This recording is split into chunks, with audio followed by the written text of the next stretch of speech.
North to south, coast to coast, around the world. This is the Wells Report. Greetings. My name is John David Wells. It's Friday. It's been a long week, hasn't it? It's been a long one this week. And it might be a long weekend, too. We'll get to that coming up in just a couple of moments. Why do you watch this instead of anything else that looks like this? Well, this is the Wells Report. We bring you the real news, We report it fairly. We analyze the news for fact. We make commentary. And then we debate. Well, what does all that mean? Well, the news reporting thing is pretty straightforward. We report what's going on. Then what we do is analyze it for fact so that you know what facts are in there. And we also point out bias. And we also point out the gulf between fact and journalism, if that's what we can call it these days. I don't think we can. And then from there, we make commentary. That is not the news. Not the news. My commentary is my opinion. It's just as valuable as yours. That's the debate. If you have something you'd like to say regarding any kind of topic and news, what my commentary is, by all means, get in touch. Two ways. You can chat with us on Facebook, YouTube, Twitter, Twitch. You can call me on the telephone. This is an interactive news broadcast. You can call me right on the phone. Here's the telephone number, 817-379-2172. 817-379-2172. So there's a lot of news that involves Speaker Nancy Pelosi. She is getting ready to depart for an Asian trip. It's going to happen today at some point. And that diplomatic trip has the potential of upsetting the Chinese Communist Party, and they have been extremely muscular in their threats against us. Pelosi is scheduled to visit several allied Asian countries during her multi-day tour of the continent. One possible destination with major ramifications is Taiwan, officially known as the Republic of China, as opposed to the People's Republic of China. The island has been expecting a visit from Pelosi, but recent threats from the People's Republic of China have drawn global attention to the potential visit. Note that this has morphed from Nancy Pelosi going to Taiwan to Nancy Pelosi taking off on an Asian excursion that could possibly involve a trip to Taiwan. It's one of the things you need to know about here. At a Capitol Hill press conference, Pelosi declined to clarify her plans for the trips, citing security issues. Well, I don't ever talk about my travel because blah, blah, blah, blah, blah. We have global responsibilities. It comes down to three things. I would say security, economy, and governance. This will be part of that. The speaker planned to visit Taiwan in April, which would have made her the highest-ranking U.S. official to visit the island since 1997 when Newt Gingrich did it, but was forced to cancel the trip after testing positive for coronavirus. She has not officially rescheduled the trips, but rumors say she still intends on going after saying last week it's important for us to show support for Taiwan. We will see.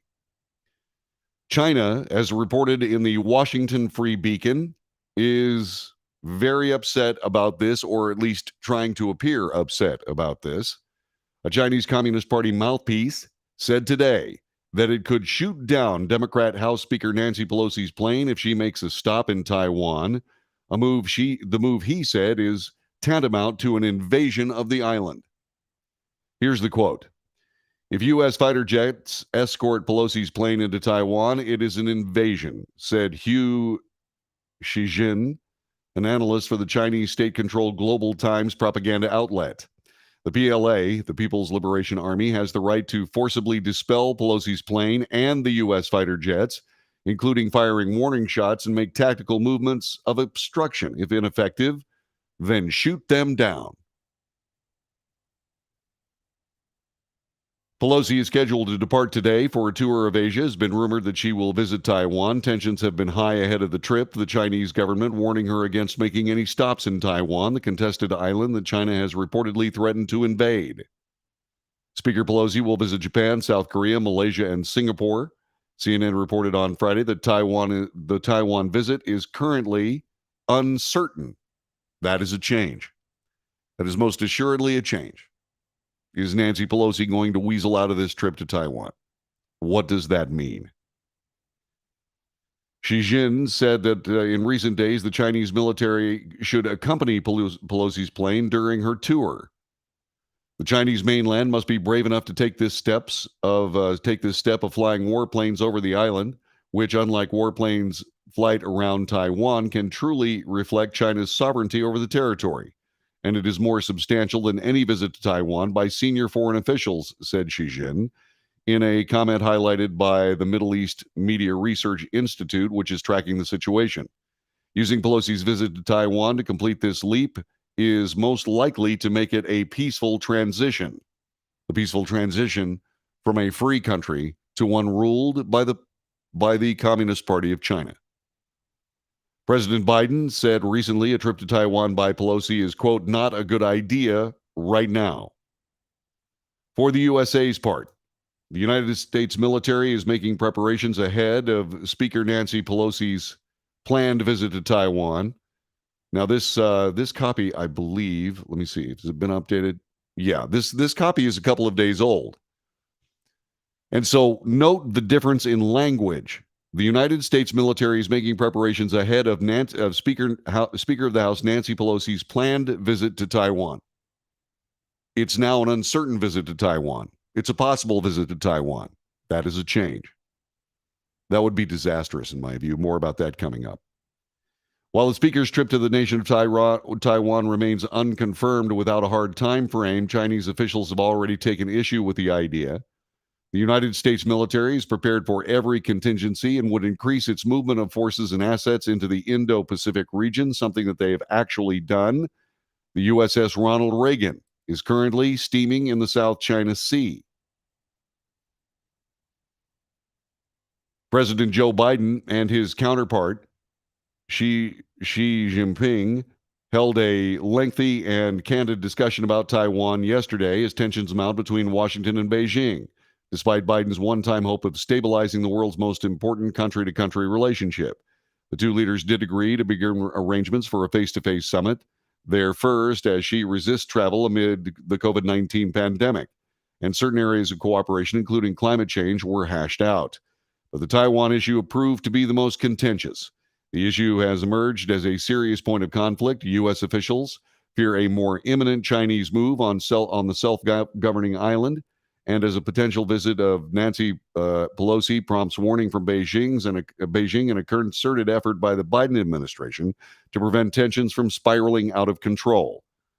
The matter was discussed at length in the 2-hour and 17-minute phone call yesterday. She offered an ominous warning to Biden. According to China's version of the events, public opinion shall not be violated. If you play with fire, you get burned. I hope the U.S. side can see this clearly, he told Biden. The official English translation later provided by the Chinese Foreign Ministry said, those who play with fire will perish by it. The White House account of the call was less specific. On Taiwan, President Biden underscored the U.S. policy has not changed, that the United States strongly opposes unilateral efforts to change the status quo or undermine peace and stability across the Taiwan Strait. A senior U.S. administration official called the Taiwan discussion direct and honest, but downplayed Xi's warning, suggesting it was standard for the Chinese leader to warn about the risks of playing with fire. I'm not exactly sure about that. I believe that this is a bit of wishful thinking ahead of what could be something that does indeed spiral out of control. Let's talk a little bit more about this as we get there. Let me see if I've got this. Yeah. All right. Let me see if I've got this here. Okay, here we go. The USS Ronald Reagan is sailing near contested Fiery Cross Reef. Chinese warships are seen nearby. A military analyst said it's likely to provide an escort for the U.S. House Speaker if she proceeds to Taiwan. Here's the story. This coming to us from the South China Morning Post. The guy who wrote it, Jack Lau. As tensions mount over U.S. House Speaker Nancy Pelosi's potential trip to Taiwan, the Chinese Navy has been monitoring the USS Ronald Reagan's aircraft carrier activities in the South China Sea. The nuclear powered warship was cruising 185 miles, make that 185 kilometers, that's 115 miles, from the contested Ferry Cross Reef in the Spratlys Chain on Thursday, this according to publicly available satellite images. The two other vessels, identified by Vietnam based maritime observer Duan Dang as a Chinese Type 052D destroyer and a Type 054A frigate, were seen 25 kilometers and 23 kilometers away. That is very close to a U.S. carrier strike group. Very close. So the Reagan and its carrier strike group left Singapore on Monday, headed for the South China Sea, as Pelosi's trip, which he has not confirmed, causes a ruckus, with Beijing's warning that the United States will face forceful measures if it goes ahead. Beijing sees it as a move that would seriously violate China's sovereignty. It regards Taiwan as part of its territory and vowed to bring the self-ruled island under its control. The People's Liberation Army has called on the U.S. to commit to the pledge and not support independence in Taiwan. Pelosi, despite being an American lawmaker, not an official of the executive branch which spearheads foreign policy, has been repeatedly described by Beijing as the number 3 of the United States government, which is technically true. The U.S. aircraft carrier strike group, which includes the USNS Tippecanoe replenishment oiler and the USS Antietam cruiser, has been traveling northeast, and if the vessels continue in that direction, they will reach the Taiwan Strait. It comes as the People's Liberation Army Navy is continuing routine military drills off its southern coast near Guangdong, this following exercises in nearby Hainan province. An area in the South China Sea about 89 kilometers from Macau will be closed to ships on Saturday for military exercises, according to a notice issued by China's Maritime Safety Administration.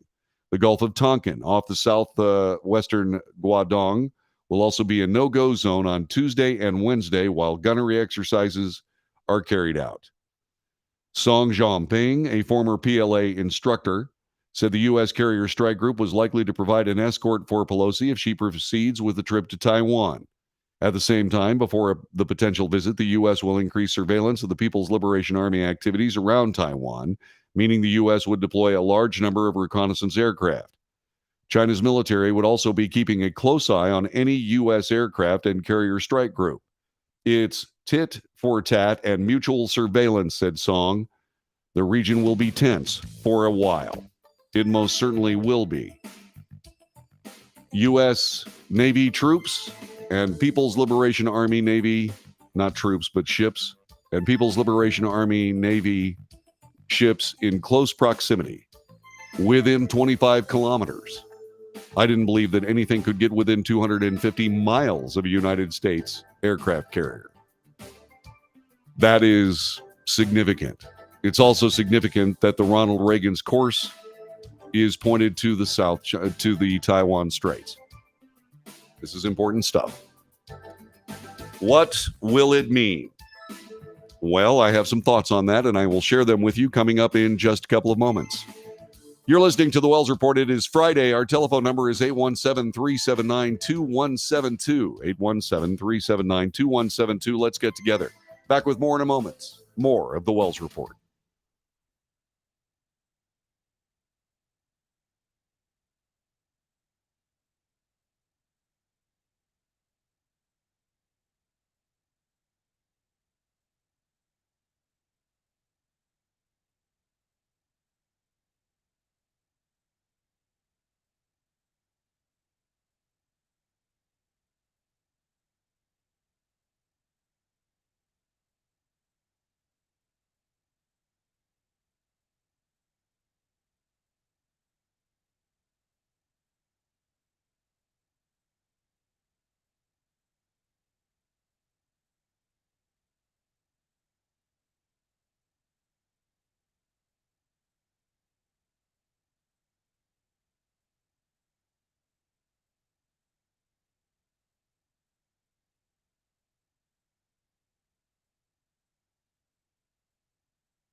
You are listening to the Wells Report. My name is John David Wells. It was just asked on the chat as whether or not we had a military base on Taiwan. We do not. As a matter of fact, the United States military has never made an official port call to that country.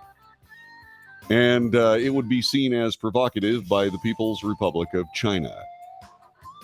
Let me explain what I see here. So I've been studying this area for a very, very long time. I've been keeping my eye on the Chinese military, their capabilities, and their incapabilities. I've been watching as China has attempted to turn itself into a for real world superpower, nuclear weapons and all. And a lot of that technology is American. And it truly annoys me. It truly does. When the Clinton administration gave China the Delta booster as part of some strange idea that it would be okay to exchange technology with someone who is a country that is soon going to be a world rival on par with the old Soviet Union. Not there yet, not by a long shot, but closer than they've ever been. And then when they stole the W-88 nuclear warhead, they suddenly had a ready force of ICBMs. And I said we should have struck it immediately, because sooner or later that's going to be a problem. In this particular case, we are in a situation where we're setting ourselves up for something similar to the Cuban Missile Crisis of 1962. There are no weapons off the coast that I'm aware of. There are no nuclear weapons off the coast of China. But there is this idea that China may want to take over Taiwan, and we have strong ties to that government, even though we have sort of downplayed them over the years. The propaganda used against Taiwan, the Republic of China, by the People's Republic of China, talks about how the United States is not going to come to Taiwan's rescue. The United States, even elucidated by President Biden, assures the people of Taiwan that we will. This could become very much like a replay of the Cuban Missile Crisis. Is there a nuclear exchange possible? Probably not. Is there a naval battle possible? Probably. Do I believe that the Chinese Air Force would, the People's Republic Air Force, would they shoot down Nancy Pelosi's plane? Only if they wanted World War III. Every military asset in the Taiwan Strait owned by China would disappear in a blink if that happened. Every single one of them. The things the ships you can see, the ships you cannot see. The Ronald Reagan would immediately start top flight cover over the Taiwan Strait and deny anybody the opportunity to fly in there, and they can do it. And it would be very, very ugly for the Chinese military. Do they need a good hit in the mouth? Yeah. Yeah, they do. Do they need a broken nose? Yeah, I believe they do. Should we do it? I don't know. But I got to be perfectly honest with you. At some point, you have to determine whether you are a Democrat or whether you're a Democrat or an American. Same thing with the Republicans. You have to decide whether you're a Republican or an American. If the United States shows weakness to this country at this moment, we will rue the day, and so will our children. This wavering from Nancy Pelosi's trip to Taiwan truly bothers me. The idea that she would go in the first place bothers me, but okay. Now that she's committed, she should commit. We've seen this story morph over the days. That's not good. We better go there and we better make a big deal out of it. Or we will, like I said, rue the day. This is the Wells Report. Back with more in just a moment.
You are listening to the Wells Report. My name is John David Wells. Thanks very much for joining us today. A couple of things I want to continue with here. First, I want to go to the chat because the debate, the conversations between us are essential to this broadcast. You have an absolute invitation to contact me at 817-379-2172. Please, by all means, do. Put you right on the air. Also, we have a chat, and you can find that chat in all the places that we broadcast almost every single day. There will be more very soon. I know I've said that before, but it's going to happen. We are on Facebook, we're on YouTube, we are on Twitter, and we are on Twitch, and you are welcome to join us. A couple of questions here. Exactly what is Speaker Pelosi going to try to accomplish? Well, we need to, in my view, and this is opinion, we need to bolster our relationship with Taiwan because China is very aggressive in the Western Pacific. And we have lots of very important allies there. South Korea, Japan, some of the smaller countries, Malaysia, which, by the way, is a huge country, in case you don't know. The islands there, Malaysia is a very large country. Singapore, not to mention New Zealand and Australia. I don't believe, for example, that the Chinese are ready to essentially exert the power at this particular moment that they are trying to amass, and they are building very, very quickly. I don't believe they're planning on using that power and essentially moving toward Japan in any way, shape, or form. But Japan is certainly preparing themselves for difficulties with China, as is South Korea. North Korea is there, a very handy surrogate for Chinese action in the region. And there are a lot of pieces in play there. I don't believe that the Chinese military, the government of China, the People's Republic of China, the communist government, I don't believe they're ready yet. But what they need to have is what we had with the Soviet Union, and that is deterrence. The concept of deterrence is a brilliant one, where what you do is you make sure that your enemies realize that any kind of action that would put them at cross purposes with the United States would be too expensive to undertake. The United States made it abundantly clear to the old Soviet Union during the Cold War that nobody wins in a nuclear conflict. No one does, ever. But we were prepared. Are we prepared to push China to that level at this particular moment? I certainly hope so. Because now they don't have the ability. They have this huge, gigantic army. It's 275 million troops, but they can't move it anywhere. Their Navy is very small in comparison to the United States. Although they have many vessels, what can they do? Not much. They can't move those troops. They don't have the air transport to be able to move those troops. Now, once again, there's also the merchant marine fleet. The Chinese have a huge merchant marine fleet, but we know where those ships are, and we know where they're going, and we keep very close track on all of it. And there is no way that you could move enough people, enough soldiers, enough military materiel without us knowing about it. There's just no way it can happen. And none of that material would ever make it toward where they were going. We would essentially establish a blockade. It was called a quarantine around Cuba, but we would establish a blockade, keeping them away from places that could be next on China's list. And we need to provide deterrence. I was heartened when the USS Ronald Reagan started moving toward the Taiwan Straits. I would very much like to see another carrier group from the north also in the same region. They may be there. I don't know. But I was very heartened to see that somebody was doing something about making sure that the United States points out to China that they can say anything they want to, but pulling off anything is going to be incredibly expensive. As I said, United States Navy, could obliterate any of the Chinese military assets anywhere close to the South China Sea and Taiwan at will. We need to make it abundantly clear that we will take that action if provoked. And that, by the way, means that Nancy Pelosi, for whatever reason that she wants to go, that Nancy Pelosi should go to Taiwan. I hope she does. While it kind of bugs me, once again, that the Speaker of the House of Representatives is doing the president's business, no president has arrived on the shores of Taiwan. But I would expect that that would be something that we should try next. But we cannot do that.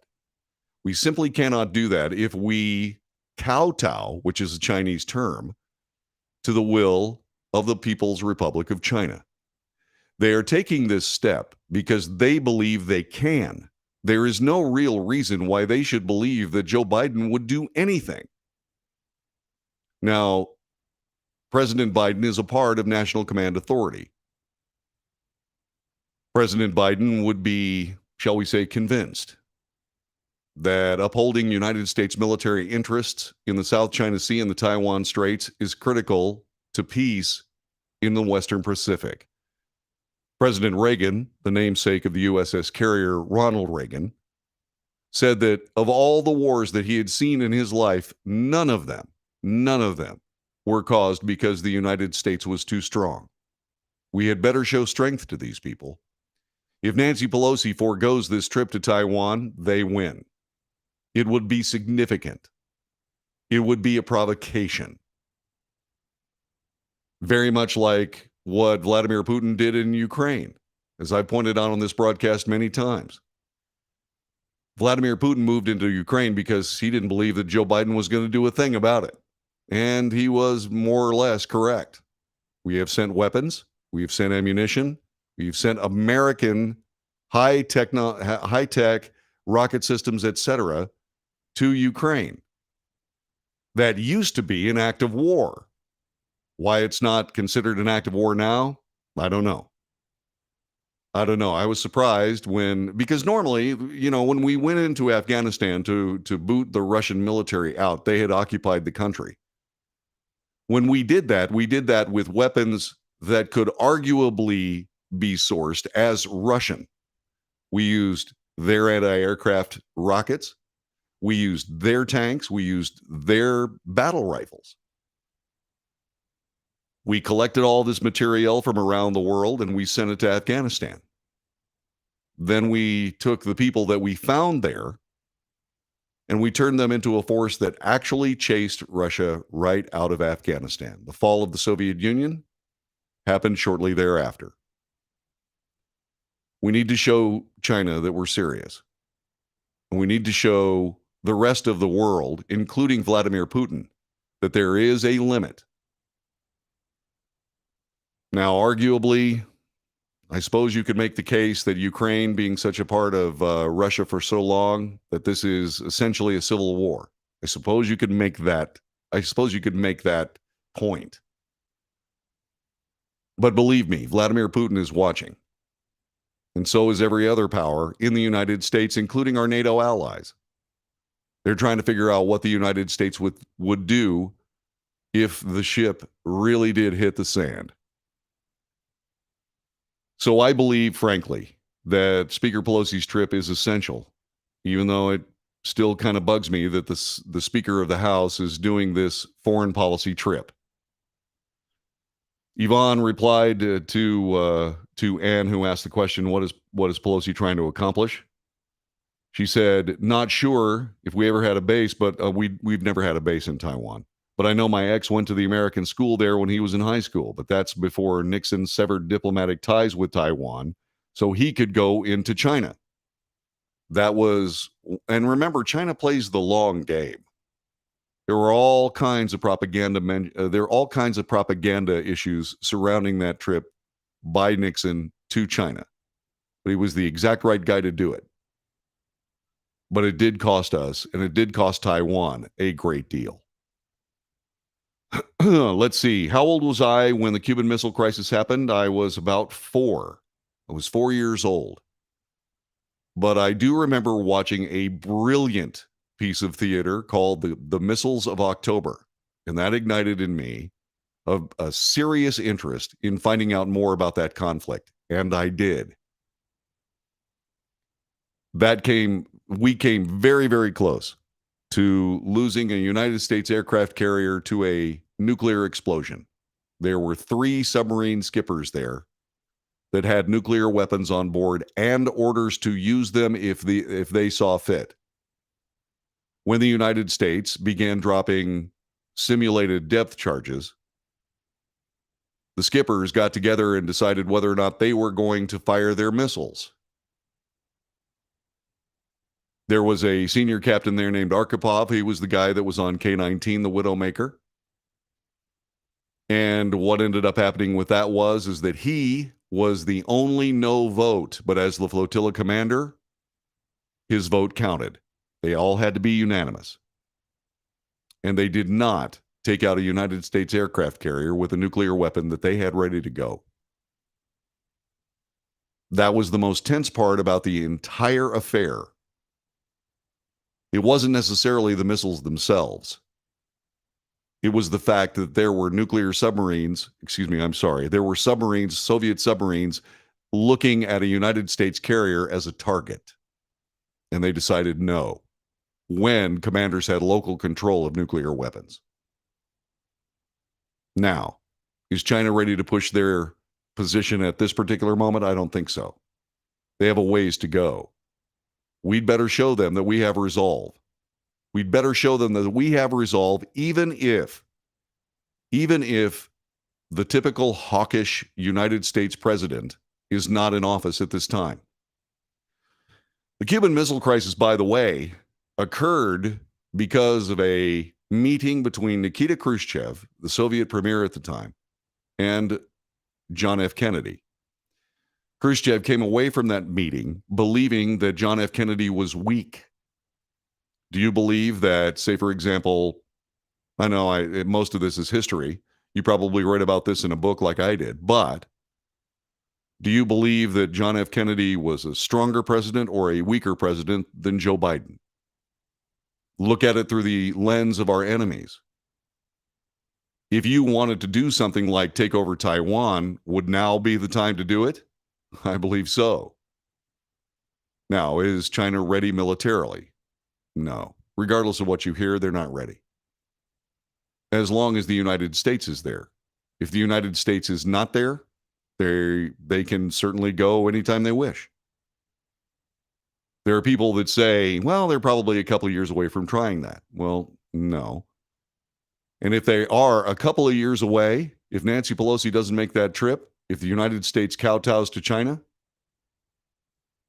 then they'll only be about a year away or less. Just my opinion. Just my opinion. Let's see. Let's see here. Imagine going to war over the Speaker of the House, Nancy Pelosi. There was a Chinese Communist Party spokesperson that said they reserve the right to shoot down fighter aircraft that would be indeed escorting Speaker Pelosi's plane and the plane itself carrying Speaker Pelosi. If that happened, Katie barred the door. The United States immediately reacts. Just as I said, they would sink everything that the Chinese had placed in the South China Sea and the Taiwan Straits immediately. As a matter of fact, it wouldn't surprise me if the orders aren't already there. So let's see. And NATO is involved. NATO is involved because they're watching. They're watching to see what we do. Right? Let's see. Yvonne said, I was in 5th grade during the Cuban Missile Crisis, living in Fort Worth, where Strategic Air Command was at Carswell Air Force Base. Yeah, there were a lot of birds flying because they were in range of the Caribbean. Yvonne also says that John Kennedy was much stronger than Biden. I would say so. Randy says, I lived in Key West at the time. It was serious. You're younger than me. It's nice to know that I'm younger than someone. China got the word to hand over Hong Kong. Maybe they think they can do that again with Taiwan. Maybe they think they can. they want to. Is now the time as far as they're concerned? Yeah. It depends on whether or not we do the right things right now. So such as it is, Nancy Pelosi heading to Taiwan, not something that I would say is a great thing. On the other hand, we can't turn back now. And if we do, like I said earlier, we will rue the day. We will rue the day. You are listening to the Wells Report. My name is John David Wells, 817-379-2172. If you got something to say about this, by all means, join us. Please do. 817-379-2172. Get you through to the Friday edition of the Wells Report. Back with more in just a moment.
This is the Wells Report. My name is John David Wells. Our telephone number is 817-379-2172. The chat's available. It's rocking today. Make sure that you say something. Make sure that you say something if you feel like you should. We'd love to have you. If Biden was in President Kennedy's shoes in 1962, what would have happened? Well, there'd still be missiles in Cuba if that had happened. That's my opinion. I just don't believe that the Democrat Party of today is American enough to stand up for America when it needs it most. Again, that's just my opinion. I could be wrong, These people want to play a worldwide political swindle game over climate. Politicians that can't control their own spending seek to control the weather based on flimsy science that leads nowhere. All the predictions made by Al Gore back in the day, untrue, unproven. It's simply a political swindle. The climate will kill us unless you pay politicians a lot of money. Well, that's not going to work. That's a game. And they'd rather work on that than the strategic needs of the United States to maintain itself as the world's preeminent and indeed only superpower. We are the only ones left. What makes me think that the Democrats would retaliate if Pelosi is shot down? There would be no doubt. The United States military wouldn't give President Biden the opportunity to say no. It's just very simple. We're not going to allow the Chinese military to shoot down the Speaker of the House of Representatives without going to war over it. It's just not going to happen. It's just not going to happen.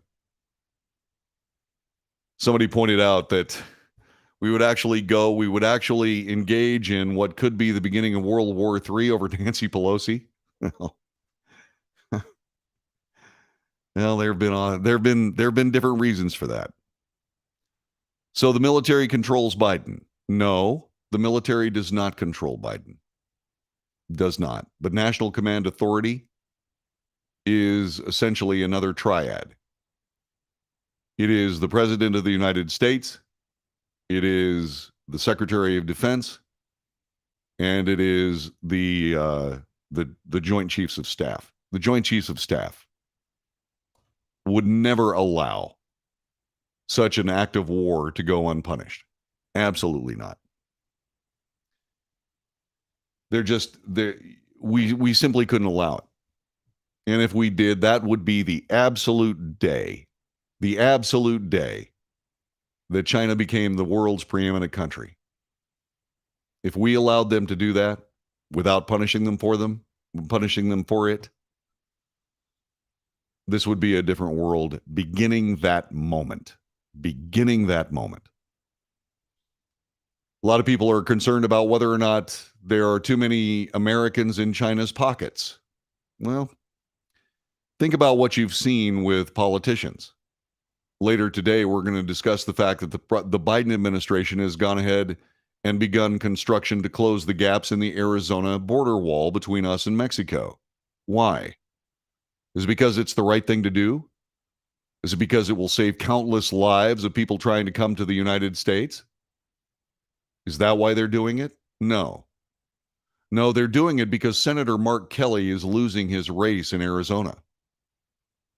That's why they're doing it. And that is a very poor reason to do the right thing.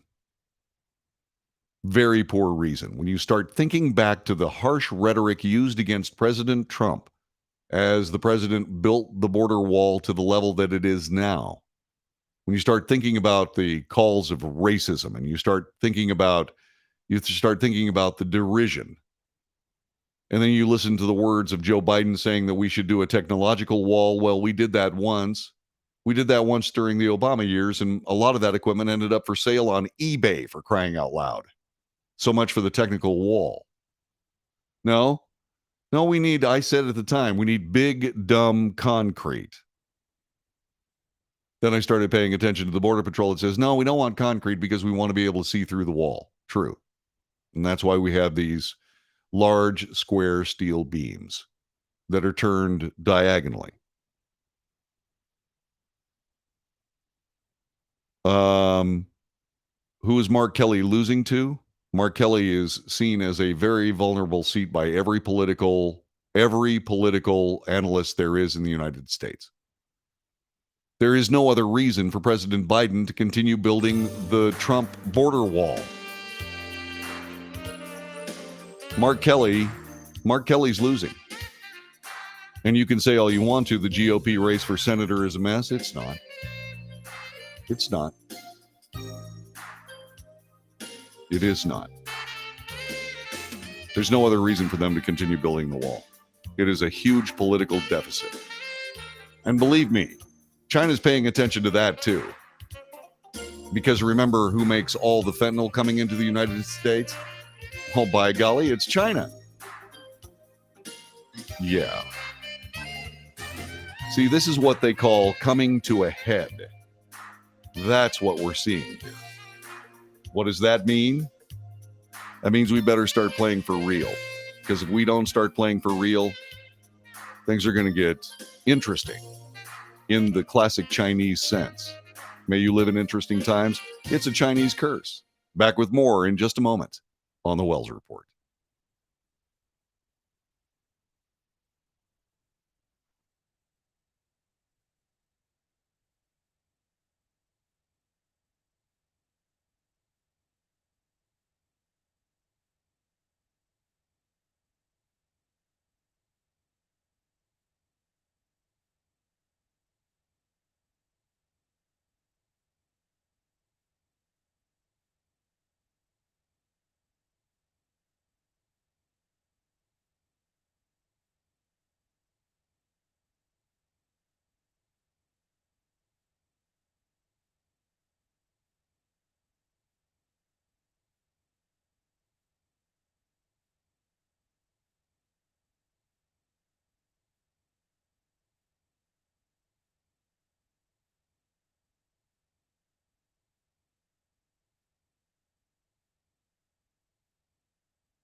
North to south, coast to coast, around the world.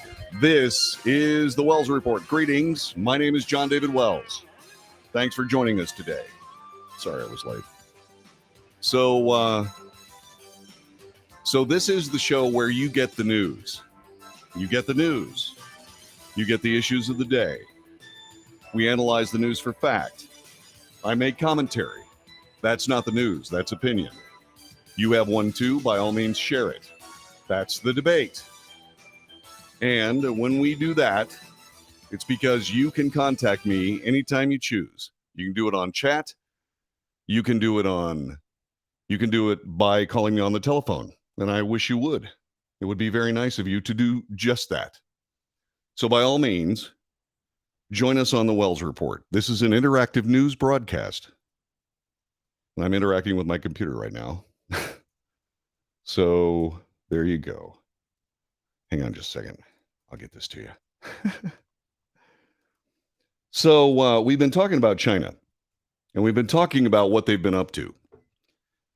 And even though there are certain people that will tell you that what we have is we have a zoonotic, or shall we say, a marketplace source for COVID-19, I don't believe it. I don't believe it, and I haven't believed it for a very long time. And I've made that clear on this broadcast. Well, that doesn't mean that there isn't news that argues against what I believe. It's one of the things about opinions. You're not always right. But in this particular case, what I'm about to share with you doesn't change my mind. But I'm going to give it to you anyway because it's the news. USA Today reports that raccoon dogs, a spaniel-sized canine breed and sold in China for both their meat and luxurious fur, are one of the likeliest sources of the last 2.5 years of human misery. A new study suggests that those creatures native to Asia may have been the intermediary, catching SARS-CoV-2 from bats, passing it on to people at a Chinese market, leading to the global COVID-19 pandemic. There's no way to know for certain because animals sold at the market were never tested. But samples taken from cages and carts used to house and transport raccoon dogs in the Hunan seafood market in Wuhan, China in late 2019 contained traces of the virus, said Chris Newman, a biologist, an ecologist, and research associate with Oxford University, a co-author of the paper. Quote, as far as virologists are concerned, looking at the evolutionary strain of the virus itself, it's perfectly reasonable that SARS-CoV-2 evolved in a bat and then spread through the raccoon dog as the primary intermediary. So-called wet markets, which sell both meat and live animals, have been shuttered across China since the start of the pandemic, Newman said, although they still operate in other countries. Wet markets often keep animals in what most people would consider appalling conditions, which can foster disease. Newman described cages of raccoon dogs and other mammals such as marmots stacked high, where their natural output rained down on the lower ones, potentially passing viruses and bacteria. The animals are slaughtered on demand and in not a particularly nice way. I'm not going to dwell on that. At fur farms, raccoon dogs and foxes are skinned in markets. The vendors butcher them with a knife, providing consumers what would be the freshest possible meat. Although currently available data cannot provide beyond a shadow of a doubt that this is where SARS-CoV-2 made the jump to people, Newman and others said it's a particularly plausible route. Research shows that raccoon dogs can be infected with and shed SARS-CoV-2 virus, though they don't become visibly ill, said Thomas Mueller, a veterinarian who was also involved in one of the studies. There are potentially many other locations in Wuhan, a city of 11 million, where the virus could have originated, but the new study, published in the peer-reviewed, well-respected journal Science, investigates multiple options, all of which home in on that particular market. In a detailed Twitter thread posted Tuesday night, study co-author Angela Rasmussen, a virologist, wrote that all available data, and there is plenty, points to the seafood market as the origination point. rather than a research laboratory in the same city, like right across the street.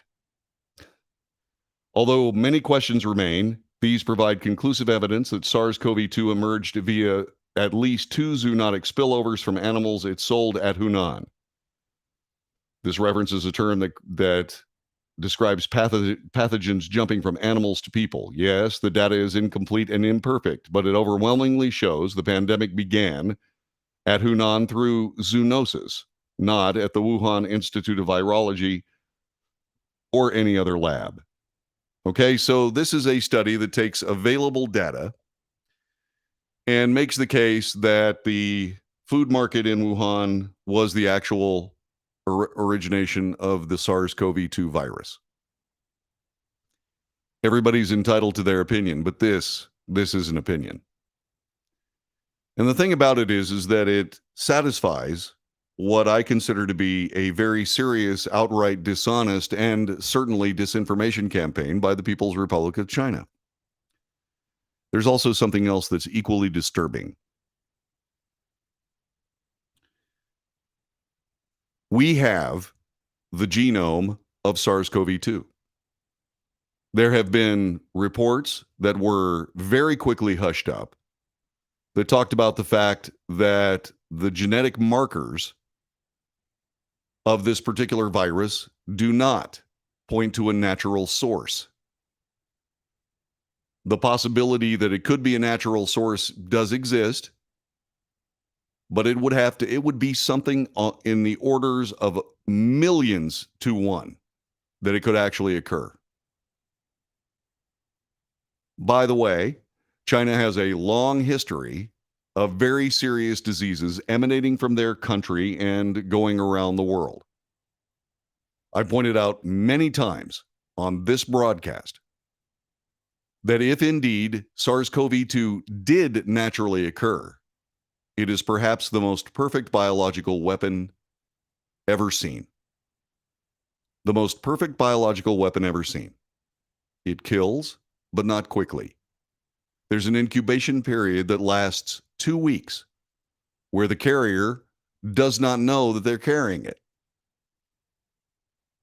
It requires an immense effort to keep those people who are infected alive. And that incredible effort we saw for our very own eyes. Operation Warp Speed for the vaccines. We also saw an amazing manufacturing output of respirators and all manner of other things, personal protective gear, all other things, just to try to keep the disease under control, which was unsuccessful. It was all unsuccessful. Now, if indeed what I believe to be true is that we know exactly what the genome of this virus is, therefore we would know if it was engineered. And like I said, there are reports that say exactly that. And there also, I have to point this out. This is an offshore report. This is an offshore report. And one of the co-authors is an environmentalist, which means there are certain aspects of the politics of this environmentalism that certainly point to something that is at least, shall we say, we'll say, at least in many ways aligns with communist socialist philosophy. Look, we know where this virus came from. We know whether it would be a natural source. We have not heard definitive data about that natural source or an unnatural one. We've seen that anybody who says this is not a natural source virus immediately quashed. This is part of that. I believe that this is more of this disinformation campaign. And this is where all of these things, environmentalists, for example, sinking ships, all of these draconian remedies for environmental reasons, up to and including shutting down the entire United States economy based on this very disease. There's an old saying that says if it quacks like a duck and it flies like a duck and it swims like a duck, it's a duck. You simply you can't explain everything there is about this particular virus without it. Further, there are different versions of this disease. Now, is that something that could also occur naturally? Probably or possibly. But it could also be another source. It could be various versions of the disease that are coming out on a regular basis. Have you noticed that just about every time we get a handle on this thing, that suddenly there's a new variant? Have you noticed? Have you noticed that even the people that got behind Operation Warp Speed and forced everybody in the United States through both legal means, at least in the case of the United States military, and through the mainstream media, et cetera, with political ramifications? Have you noticed? Have you noticed that everybody was pressured to take this vaccine? I took it, but I also said that I absolutely foursquare support anybody who didn't take it, because that's America. I simply do not believe that this is anything more than a World Health Organization in the pocket of the People's Republic of China. I do not believe this report. I believe this is part of a disinformation campaign. It is filled with weasel language.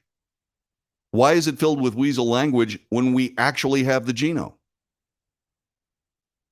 How come the genome hasn't actually been published? Why? The reason is because if a false genome is published, people would understand it. People would know it.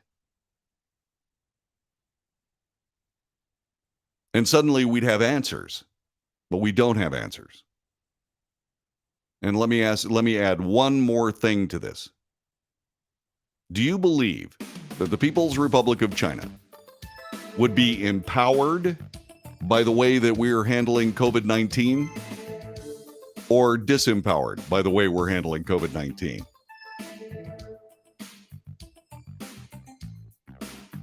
This particular disease and the people who ran this disease in the United States stopped the United States economy for 2 years. Did that benefit China in any way, shape, or form? Yeah. It brought them 2 years closer. And we still keep getting more and more versions of this disease. And what about fentanyl? The fentanyl that comes to the United States of America and kills people left, right, and center? Where does that come from? China. So we got biological attack, if it's an attack, and we have a chemical attack, if it's an attack. Food for thought. Back with more in just a moment.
You are listening to the Wells Report. My name is John David Wells.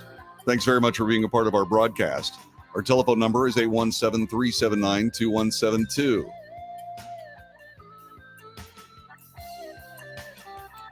I was just looking at the chat.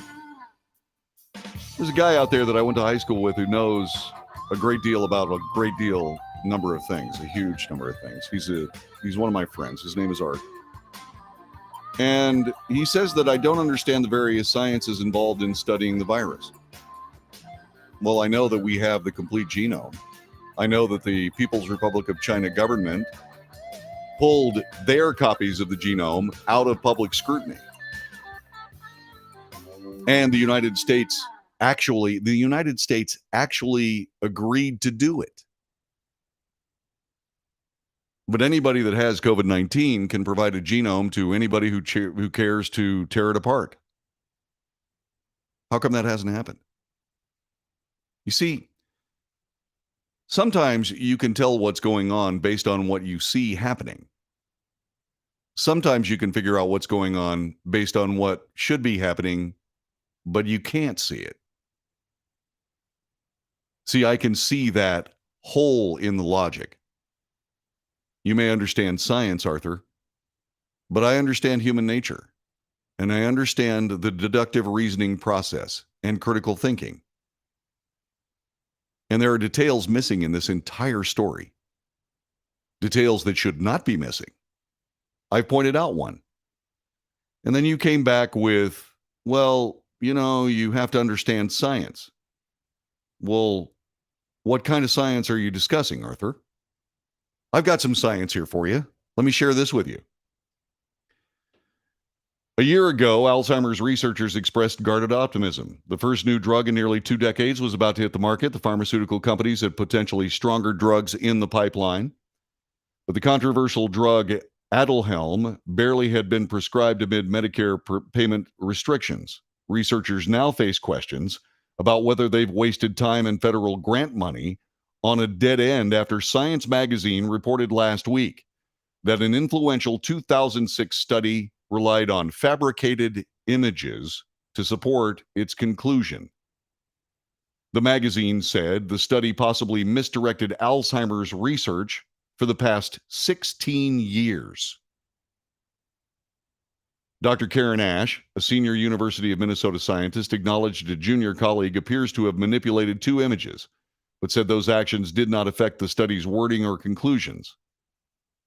And no less an authority than the British scientist who first proposed that Alzheimer's is triggered by amyloid beta plaques in patients' brains, told USA Today that 3 decades of subsequent medical evidence still bolsters the theory. He conceded after years of amyloid targeting drug failures, Alzheimer's might require a multi-drug approach to meaningfully slow the mind-robbing disease that afflicts 5.8 million Americans. I'm confident we'll gradually push back on Alzheimer's disease in the same way we push back on cancer and so on. Do we still have a cancer cure? Oh, wait, we don't have a cancer cure, do we? Although we're zeroing in on it. Dr. John Hardy, a London geneticist, said it'll be a slog, but there's going to be no sudden breakthrough. Is that the science you're talking about, Art? Cooked data? Like the cooked data that surrounds climatology, and the climate hoax that we're currently dealing with? Is that the science you're trying to dictate to me? Sorry. It's not working. Alzheimer's disease isn't getting any better. And what if the entire 2006 study is flawed? And what if we're seeing butt covering when people say, well, it didn't really have anything to do? Yeah, it did. These amyloid plaques may not be the cause at all. But look at how far it's set back Alzheimer's research. Is that the science you're trying to throw at my feet? Just asking. You're listening to the Wells Report. We'll be back with more coming up in just a couple of moments. Thanks for being here today.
This is the Wells Report. Thanks very much for joining us.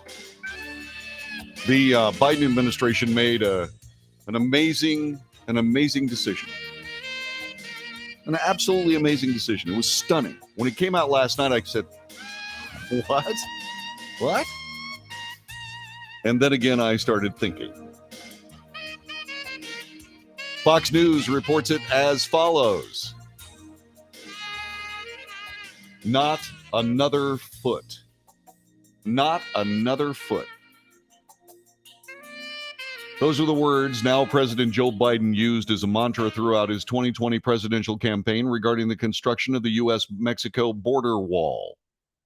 Yesterday, the Biden administration approved a plan to complete border wall sections near Yuma, Arizona. The plan includes filling 4 major gaps in the wall that continue to allow the Yuma area to be one of the busiest corridors for illegal immigration crossings. Department of Homeland Security Secretary Alejandro Mayorkas authorized the new plan, which was started by the Trump administration. This in an effort to, quote, deploy modern, effective border measures and improve safety and security along the southwest border. According to the Department of Homeland Security. Well, why would you want to do that, considering the fact that you said last week that the border was secure? The project will be funded under the Homeland Security's 2021 budget, although it was initially planned to be funded by the Defense Department. Yuma's border sector remains an unsolved issue for the Biden administration, as Border Patrol agents have already stopped migrants more than 160,000 times from January through June in the sector this year alone. The figure is nearly quadruple the number of migrant stops from last year, and the Yuma sector remains the busiest migrant sector in the state of Arizona. Del Rio and the Rio Grande Valley, the RGV in South Texas, were the only other sectors with more traffic along the entire U.S.-Mexico border. The Yuma sector was notably busy under former President Trump, who had portions of the border wall constructed or reinforced. There's also a plaque installed along the Yuma border in 2020 affirming Trump's role in securing the wall. President Biden's decision to secure the border wall comes after Senator Mark Kelly has called on the president to secure the border. Republican lawmakers have made similar calls. The Biden administration's quiet approval of the wall's construction also comes after President Biden often used it as a means of contrasting his policies with those of the Trump administration. In the past, President Biden was repeatedly critical of Trump, his border wall, and his immigration policies, which were referred to as xenophobic and racist. In an op-ed piece published by the Miami Herald, Biden specifically wrote the slogan "Build the Wall" was, quote, divorced from reality, and that a wall, quote, won't stop the flow of illegal narcotics or human trafficking, both of which come primarily through legal ports of entry, unquote. No, they don't. Unless, of course, you've seen rape trees at legal ports of entry, Mr. President. I'll forego the pun about ports of entry and rape trees, if you don't mind. He went on to say this, quote, nor will it stem the number of undocumented, most of whom overstay legal visas. Then why is it that we stop 200,000 of them a month? What about those people? Are they on legal visas? And if so, why are they walking across Mexican deserts, fording a river, and then running as fast as they possibly can away from anybody who tries to stop them? Once again, overstayed visas? Really? Are you trying to tell me, Mr. President, that we have issued 20 million visas to people that just overstayed them? Because that's how many people living in the United States illegally there are. During an interview in August of 2020, President Biden told NPR's Lulu Garcia-Navarro, there will not be another foot of wall constructed on my administration. And then he said that would be number one.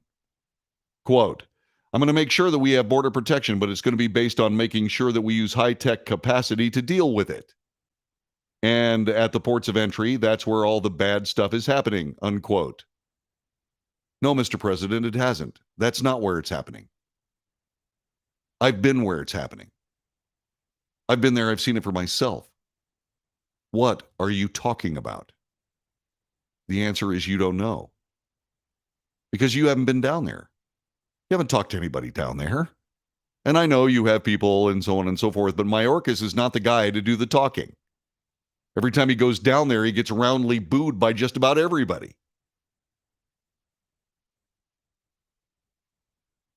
Biden also ceased all new border wall construction after he took office. He told Congress to cancel funding for border wall construction.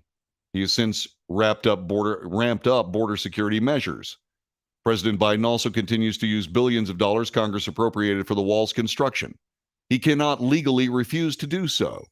He's only admitted, or is only allowed to pause border construction projects. Republicans have repeatedly sued the president for pausing border wall construction. The Biden administration, this is a quote, the Biden administration's flat refusal to use funds that have already been set aside by Congress to build the border wall is not only illegal and unconstitutional, it's also wrong, unquote. This from Texas Attorney General Ken Paxton in a lawsuit filed in October of 2021. In January, President Biden announced a pause on constructing approximately 86 miles of a border wall along the Rio Grande, citing an environmental review. Somebody was just giving me gas about taking shots at environmentalists. Do they care about the Earth's environment or the current political environment? I'll let you decide. And so here we are. The President of the United States, on the advice of current Arizona Senator Mark Kelly, saying continue to build the wall. They're going to fill 4 gaps of that wall in Arizona. What about the ones everywhere else, Mr. President? What are you going to do about that? What are you going to do about all this rhetoric that talks about not another foot, Mr. President? What are you going to do about all that? Are you going to send an apology to President Trump for calling him a racist, characterizing him as xenophobic? Because it looks to me like you're walking down a very similar path. The same xenophobia, the same racism. All of that dutifully mouthed by the crazy leftist nutcases running America's newsrooms. Are they going to apologize to President Trump? Well, the answer is no. They're not. If anything, they'll double down. The mainstream media has all but ignored this story. I got it yesterday. I was waiting to see it. I was waiting to see whether or not anybody followed it. CNN actually did. They did publish a piece on it. I have it right here. Let me find it. Okay, I can't find it. But they did. Is it going to be on ABC, NBC, CBS, any place like that? MSNBC? No. They're just going to ignore it. Where's all the leftist outrage? Where's all the leftist outrage that we saw during the Trump years? Where is it? Where are the riots? Where's the looting? Where is all of it? It just doesn't seem to be around anywhere.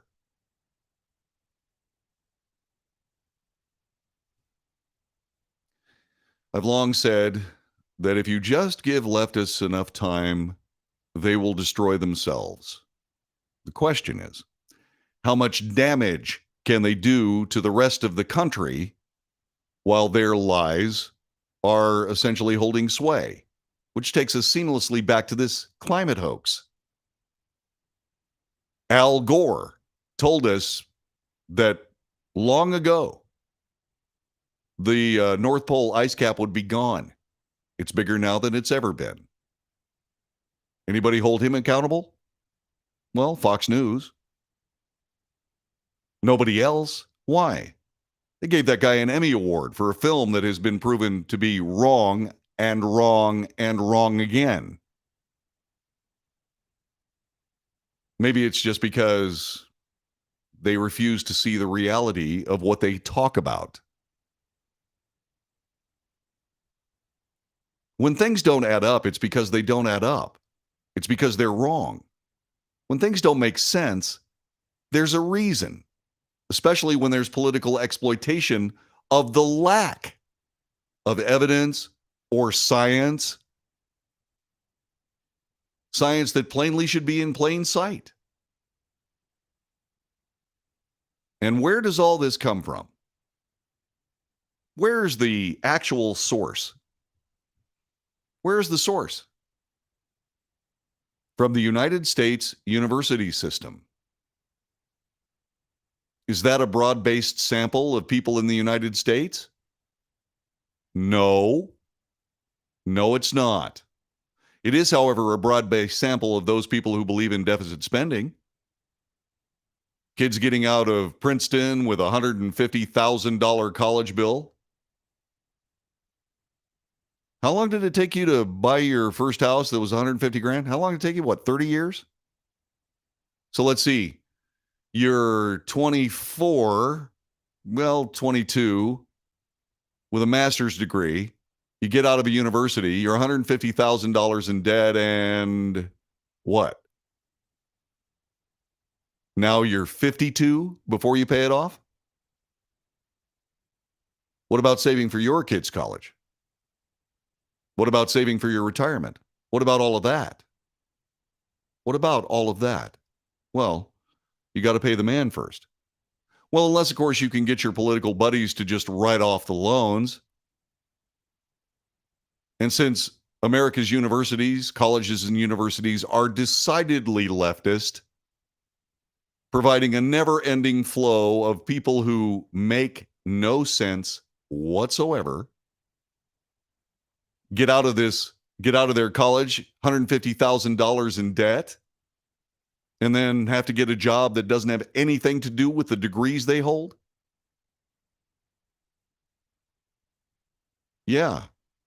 Yeah, there's a constant production of people doing bad damage to this nation, all learned at university.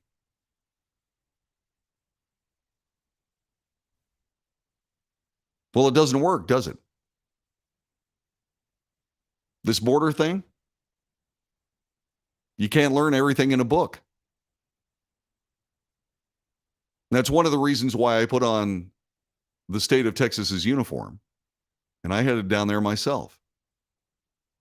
Not as a visiting journalist, not as a guest, as a soldier doing the work. I want to make sure that I say this again. Any of my comments regarding that duty has nothing to do with the Texas Military Department or the Texas State Guard. These are my words. Don't hold them responsible. I'm solely responsible for the words I speak on this broadcast. So where are all these people jumping up and down talking about how terrible Joe Biden is? Nowhere to be seen. Now, let's get to the balance. There is balance, you know. Nothing in the universe exists without it. No matter how hard you try to hide it, no matter how you propagandize it, there are a couple of things that are irrefutable and unavoidable. Everything in the universe is balanced. And truth will out. It always does. It always will. But there is something that I'm going to say on behalf of the Biden administration that I think you should listen to. We got to take a break at this particular moment, but I'm going to say it when I come back. It's something you need to hear. I hope you do. I hope you do. This is the Wells Report. My name is John David Wells. Our telephone number is 817-379-2172. President Biden quietly approves construction of the U.S.-Mexico border wall. Like I said, nothing in the universe is without balance. The truth will out. Other corollaries: you can't learn everything in a book. You can't learn everything through hearsay. Sometimes you just have to go see it yourself. I've done that. President Biden hasn't. He's got this little bubble around him that just tells him he's right, he's right, he's right, he's right, he's right, he's right. But he isn't. You're listening to The Wells Report. We'll be back with more coming up in just a moment. Thanks for joining us.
You are listening to The Wells Report. My name is John David Wells.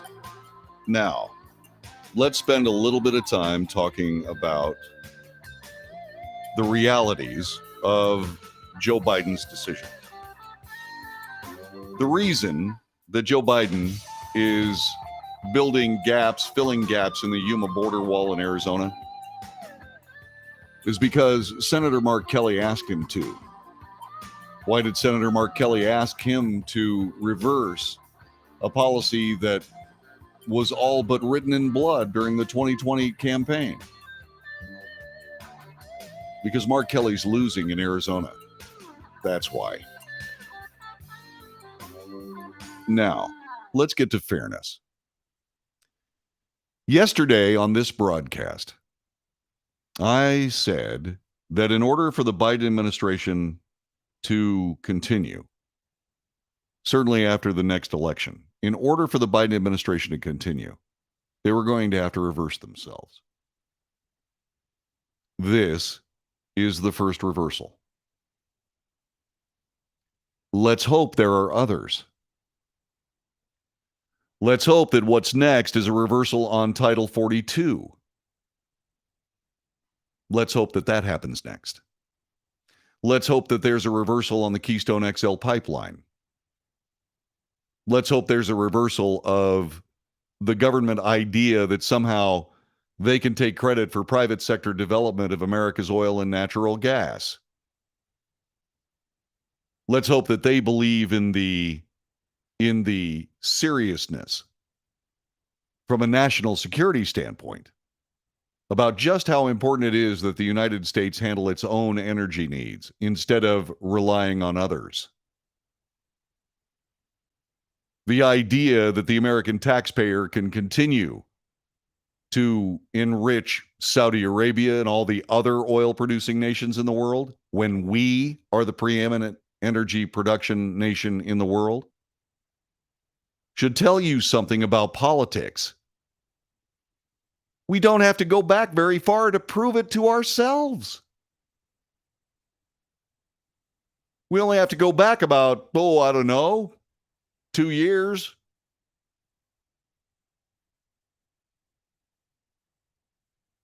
The situation is as follows. This government does not work to the benefit of the American people. This government works to the benefit of itself. That is the problem. What we see is these shrill cries of anybody who disagrees is a threat to democracy. It's not a threat to democracy. It's a threat to democracy. It's a completely different thing. Let's go back to fuel. If you have enough coal, natural gas, and petroleum to last for centuries, worth quadrillions of dollars,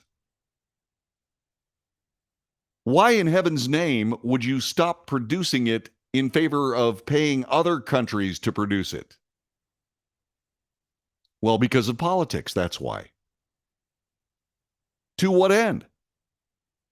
How many Lamborghinis can the Saudi royal family own? To what end?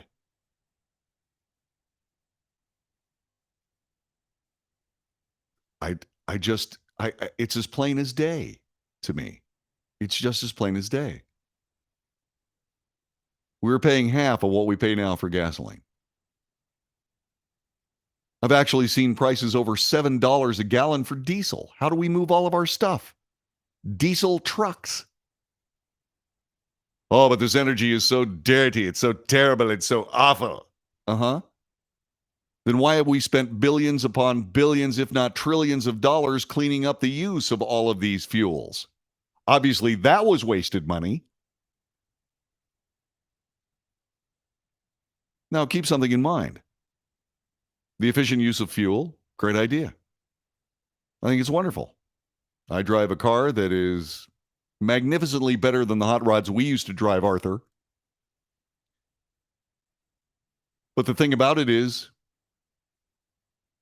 that was all wasted time. We finally got to the point where all a car ever puts out is water and carbon dioxide. Guess what the new enemy of the environment was? Carbon dioxide. And because the plant lobby is strangely quiet, I mean, when was the last time you heard a plant say anything meaningful to you? They're not happy about the fact, the plants are not happy about the fact that we're trying to curtail carbon dioxide production. It's what they breathe. And if you're such an environmentalist, why don't we plant more trees? Well, because that's not the point. Because it's a scam. Just like not producing America's oil. Just like not closing our border with Mexico. when chemicals enough to kill the entire population of the United States course through that border every year? We don't close it? To what end? It certainly isn't a logical end. It certainly has nothing to do with a government of the people, by the people, for the people. This is a mess. And we have exactly one chance to do something about it, and that's in the voter booth. We better start using that power, or we're not going to have that either. This is the Wells Report. Thanks for joining us.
North to south, coast to coast, around the world, this is the Wells Report. Greetings. My name is John David Wells.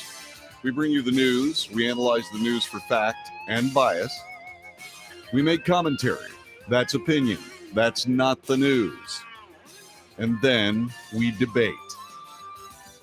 Good debate going on in the chat room. Good debate. Good debate. I hope you join it.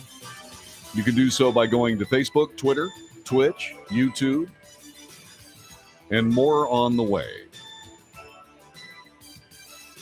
This is the news that you should be seeing a lot more places than this, and for that, all I can do is say, well, I'm going to do this as long as I can, and please, by all means, share this with your friends if you think it has value. The USA Today is out with another survey, okay? Among independent voters, the swing group in most elections, more than 7 in 10 are opposed to either Joe Biden or Donald Trump running in 2024. This is where you have to point out bias in USA Today.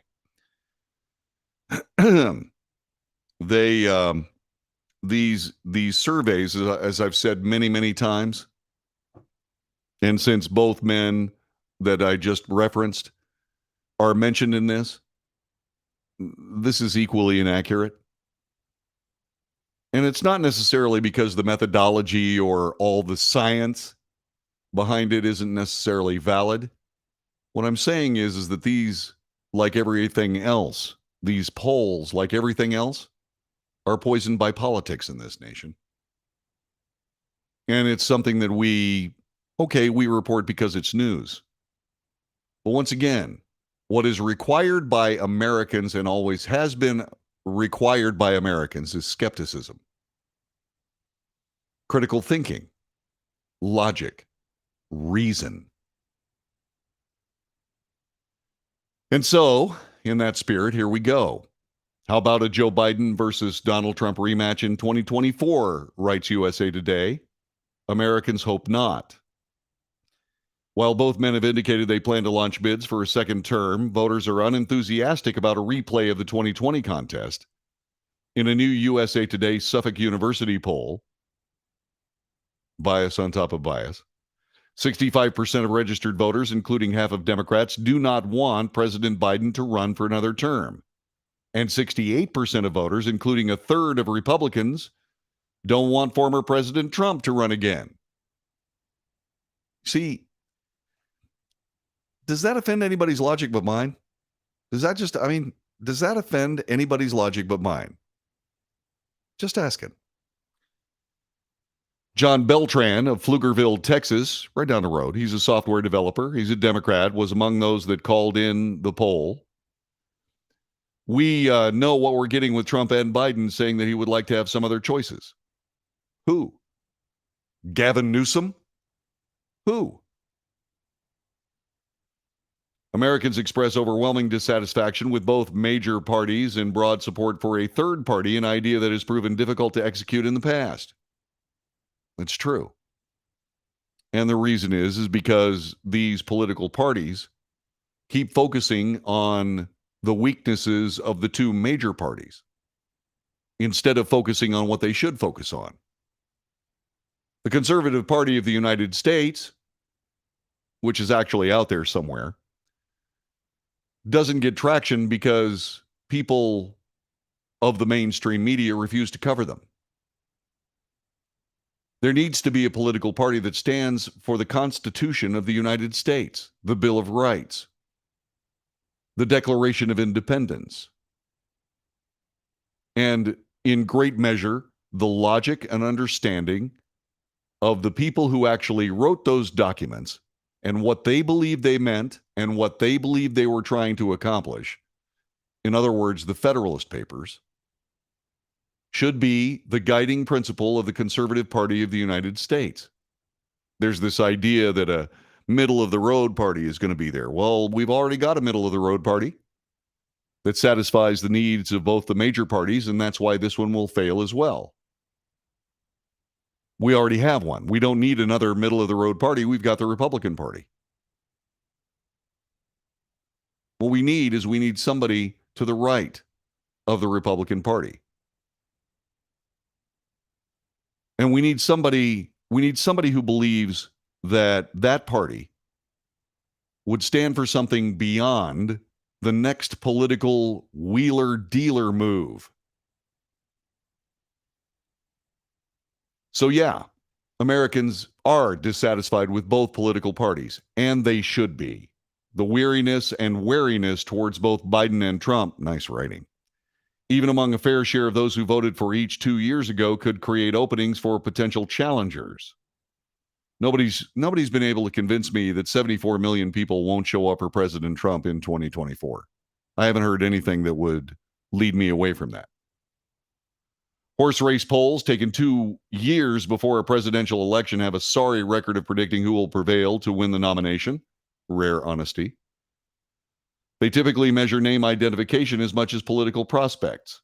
What is striking, though, the eagerness of most Americans to support candidates beyond those who are now the faces of the Democrat and Republican parties.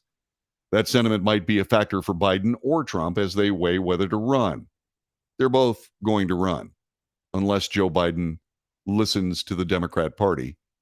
And by the way, there's somebody who is saying from the Democrat Party, a member of the House of Representatives, Joe, don't run. More about that coming up later. This survey is only of 1,000 registered voters taken by landline and cell phone, July 22nd through the 25th, has a margin of error plus or minus 3.1 percentage points. In the Republican field, Florida Governor Ron DeSantis is on Trump's heels. More of the same. He's just another Republican. Among the 7 possible GOP candidates, this is where the survey begins to break apart. Among 7 possible GOP candidates, Trump finishes first at 43%. But somehow this survey says he shouldn't run. DeSantis is second at 34%. Former Vice President Mike Pence, third at 7%. 4 other prospects trailed at 1 to 3%. But when Republicans' first and second choices for the nominations are combined, and this is where we start parsing out the results for the sake of this particular story, a way to measure the breadth of a candidate's potential support, DeSantis narrowly leads Trump. 64% choose DeSantis as their first or second choice, compared to 57% who choose Trump. Once again, we're parsing this stuff, trying to come up with something meaningful-ish. The one you need to pay attention to, President Trump, among 7 GOP candidates, finishes first at 43%. DeSantis second at 34%. Is he in the game? Absolutely. Former Vice President Mike Pence is third at 7%. What? I'm sure that Mike Pence's support is far greater than 7%. With Donald Trump, there's no second choice to speak of. You're either voting for him or you will never vote for him, says David Palaiotis. He's the director of the Suffolk University Political Research Center. DeSantis, however, captures many more second choices, which means that if and when other Republican opponents eventually drop out, it would be DeSantis who benefits. To be sure, Trump retains the fervent backing of core voters. He did a lot of things for us, said Danielle Cobb, a real estate appraiser from Tucson, Arizona. He lowered the prices. The market was great. The cost of living was great. Like everybody was going in the right direction. A majority of Republicans did not cite Trump as their choice for nomination in 2024. 49% preferred another candidate. 8% were undecided. Oh, really? I think Biden has definitely shown there's probably a limit to the age of what a president should be. And you know, Trump isn't any younger than that, said Julie Clifford. She's 62, a retired engineer from Burleson, Texas, also right down the road. So while I voted for Trump before, I wouldn't go after him this time. She's interested in DeSantis. I've got somebody that's a dear friend of mine, feels the same way.